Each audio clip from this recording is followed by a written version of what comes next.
Assalamu alaikum. Today I will show you how to cook spinach in a simple, easy and healthy way.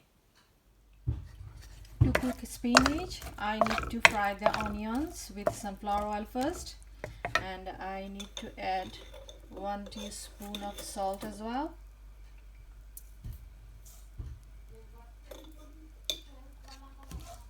I will fry the onions until it gets brown color.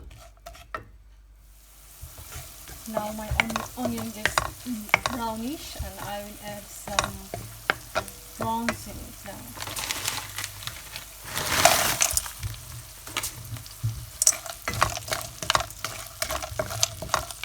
I will fry them together for about 10 minutes. Then now I am adding 1 teaspoon of turmeric powder and mix it well.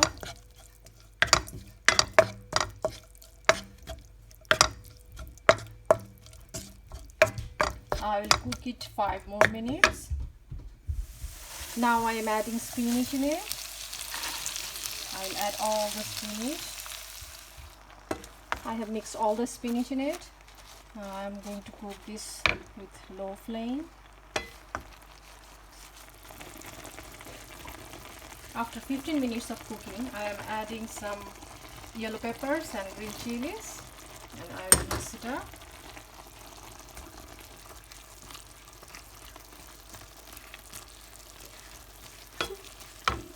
My spinach is nearly ready. I will serve it on the table within 5 minutes. My spinach is ready. You can try this at home. We should take spinach regularly because it contains lots of vitamin C, calcium, iron and magnesium. It helps lower our blood sugar level, and it develops our bone health as well. If you like it, please subscribe my channel. Thank you for watching.